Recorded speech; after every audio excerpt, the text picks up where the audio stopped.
Good morning students. तो आज हम हिंदी ग्रामर में चैप्टर 11 अशुद्धियाँ पढ़ रहे हैं। आप जानते हैं कि कल मैंने आपको वर्तनी संबंधी अशुद्धियाँ सिखाई थी। वर्तनी संबंधी अशुद्धियाँ मतलब अशुद्ध शब्द को शुद्ध करना सिखाया था। और आज हम वाक्य संबंधी अशुद्धियाँ सीखेंगे। क्या सीखेंगे? आज हम वाक्य संबंधी अशुद्धियाँ सीखेंगे। चलिए पहले हम कुछ अशुद्ध शब्दों के शुद्ध शब्द देख लेते हैं। मतलब वर्तनी संबंधी शुद्धियाँ देख लेते हैं। वर्तनी संबंधी अशुद्धियाँ कैसी होती हैं? तो कुछ अशुद्ध शब्दों से शुद्ध शब्द बनाना सीखते हैं पहले। तो देखिए, जो हमारा फर्स्ट जो शब्द है वो है रात्रि। पर हम कभी भी रात्रि नहीं लिखते। क्या लिखते हैं? रात्र। क्या लिखते हैं बच्चों? रात्र। ठीक है।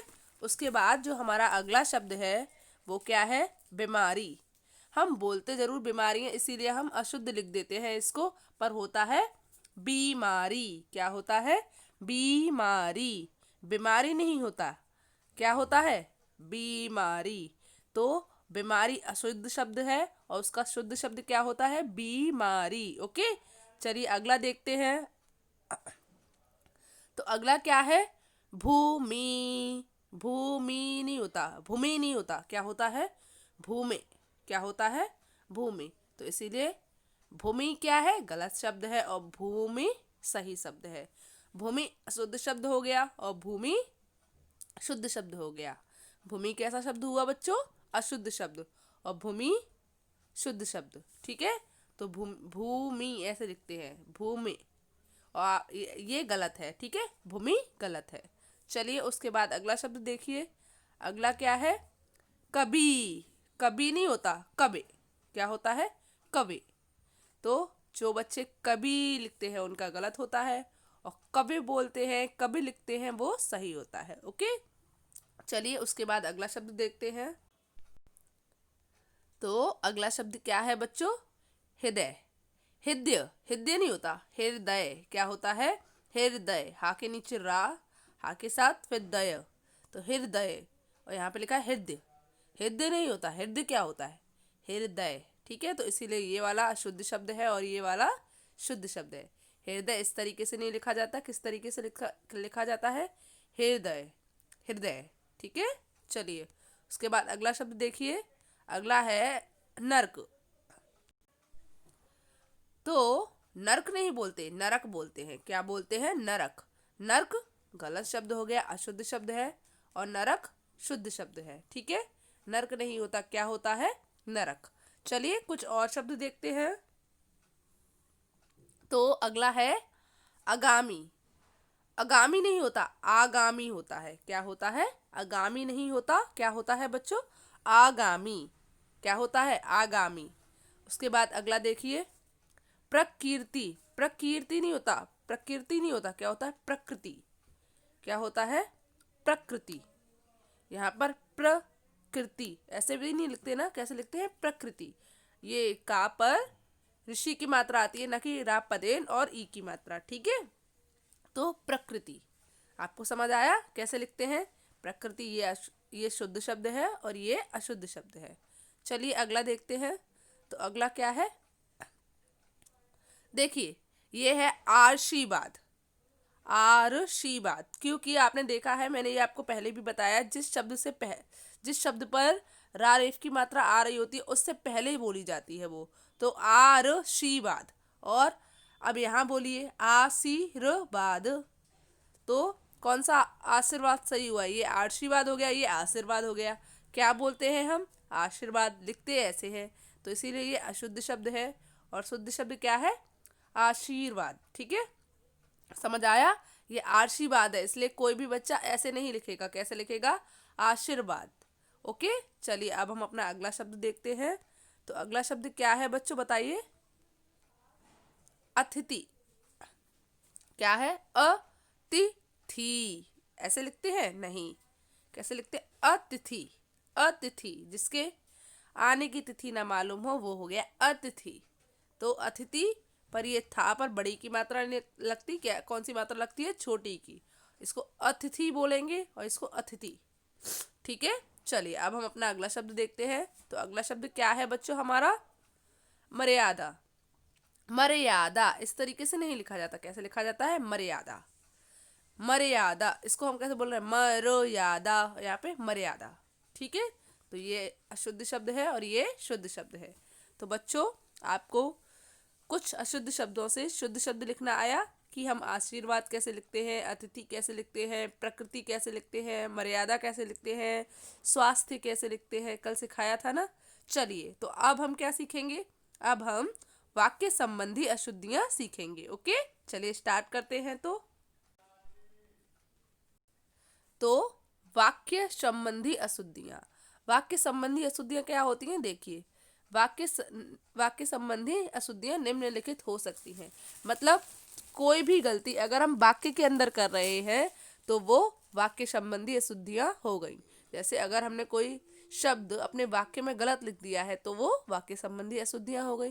जैसे यहाँ पर आप देख रहे हैं अशुद्ध वाक्य लिखे हुए हैं और यहाँ पर आप देख रहे हैं शुद्ध वाक्य लिखे हुए हैं। तो जो वाक्य अशुद्ध है उनमें कोई ना कोई तो मिस्टेक होगी ना। चलिए देखते हैं। तो जो हमारा फर्स्ट सेंटेंस है वो क्या है? तुम कल दिल्ली जा रहा है।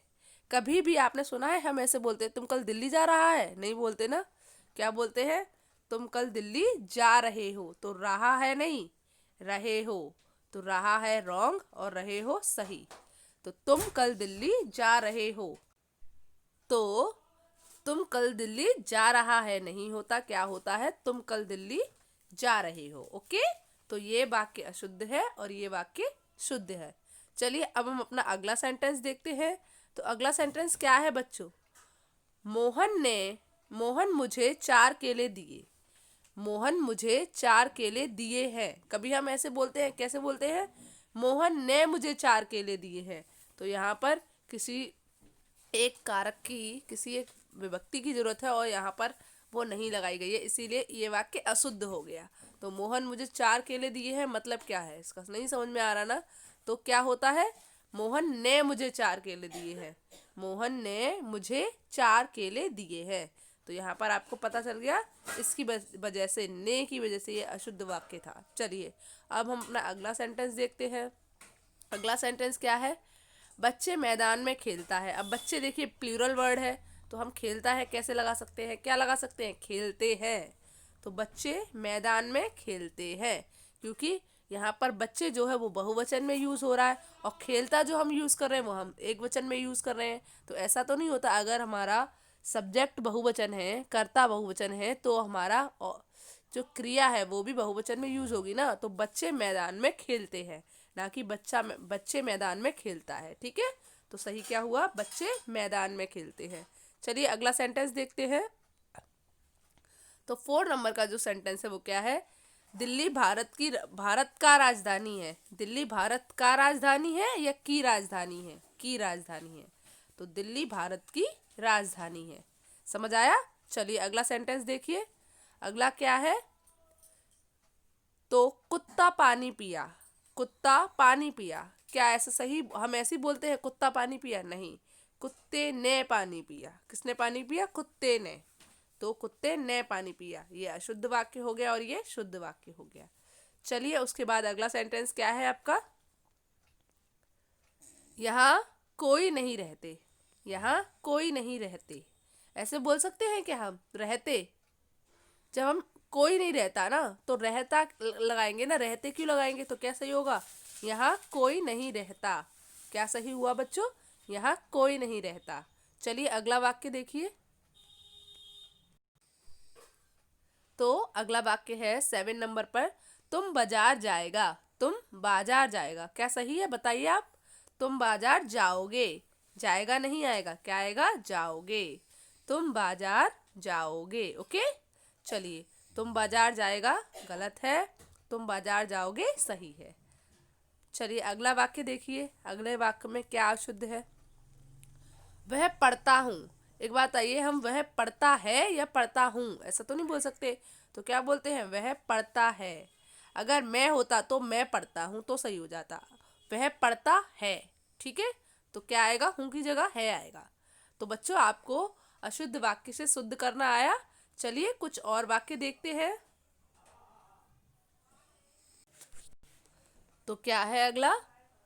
मेरे को खाने दो। मेरे को खाने दो, हम ऐसे बोलते हैं, क्या बोलते हैं? मुझे खाने दो। अगर कोई मुझे खाना खाने नहीं दे रहा है तो मैं क्या बोलूंगी? मेरे को खाने दो नहीं, मुझे खाने दो।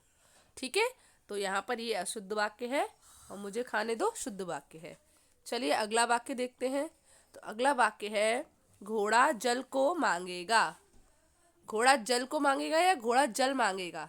घोड़ा जल मांगेगा। तो यहाँ पर भी ये अशुद्ध वाक्य है और ये शुद्ध वाक्य है। घोड़ा जल को मांगेगा नहीं बोल सकते, क्या बोलते हैं हम? घोड़ा जल मांगेगा। चलिए अगला सेंटेंस देखते हैं। तो अगला सेंटेंस क्या है बच्चों? मेरे को नहाना अच्छा लगता है। मेरे को नहाना अच्छा लगता है या मुझे नहाना अच्छा लगता है? मुझे नहाना अच्छा लगता है। तो यहाँ पर ये कैसा वाक्य है? शुद्ध वाक्य है और ये अशुद्ध वाक्य है। ओके, तो हम कैसे बोलेंगे? मुझे नहाना अच्छा लगता है। ऐसे नहीं बोलेंगे कि मेरे को नहाना अच्छा लगता है। समझ आया आपको? चलिए अगला सेंटेंस देखिए। अगला वाक्य क्या है? मैं दर्शन करने आया हूँ। मैं आपका दर्शन करने आया हूँ। तो यहाँ आपका आएगा कि आपके आएगा? मैं आपके दर्शन करने आया हूँ, क्योंकि जो दर्शन शब्द होता है वो हमेशा बहुवचन में यूज होता है। तो मैं आपके दर्शन करने आया हूँ, आपका नहीं। ठीक है, तो ये क्या हो गया? रॉन्ग और ये राइट। ठीक है, क्या बोलेंगे बच्चों? हम मैं आपका दर्शन करने आया हूँ, ये गलत है। कैसे बोलेंगे? मैं आपके दर्शन करने आया हूँ। चलिए अगला देखते हैं। उसका प्राण सूख गया, ऐसे बोलते हैं? नहीं, क्या बोलते हैं? उसके प्राण सूख गए। उसके प्राण सूख गए। तो इनमें से कौन सा सही है? उसके प्राण सूख गए और उसका प्राण सूख गया अशुद्ध वाक्य है। ठीक है, तो कैसे बोलते हैं इस वाक्य को हम? कि उसका प्राण सूख गया। तो बच्चों ये बताइए, आपको अशुद्ध शब्द को शुद्ध करना आया? अशुद्ध वाक्य को शुद्ध करना आया? बताइए मुझे, आया? तो आज आपको होमवर्क में क्या करना है? आज आपको होमवर्क में 5 अशुद्ध वाक्यों को शुद्ध करके लिखना है। क्या करना है आज आपको होमवर्क में? आज आपको होमवर्क में 5 अशुद्ध वाक्यों को शुद्ध कर कर लिखना है। ओके, चलिए गुड बाय।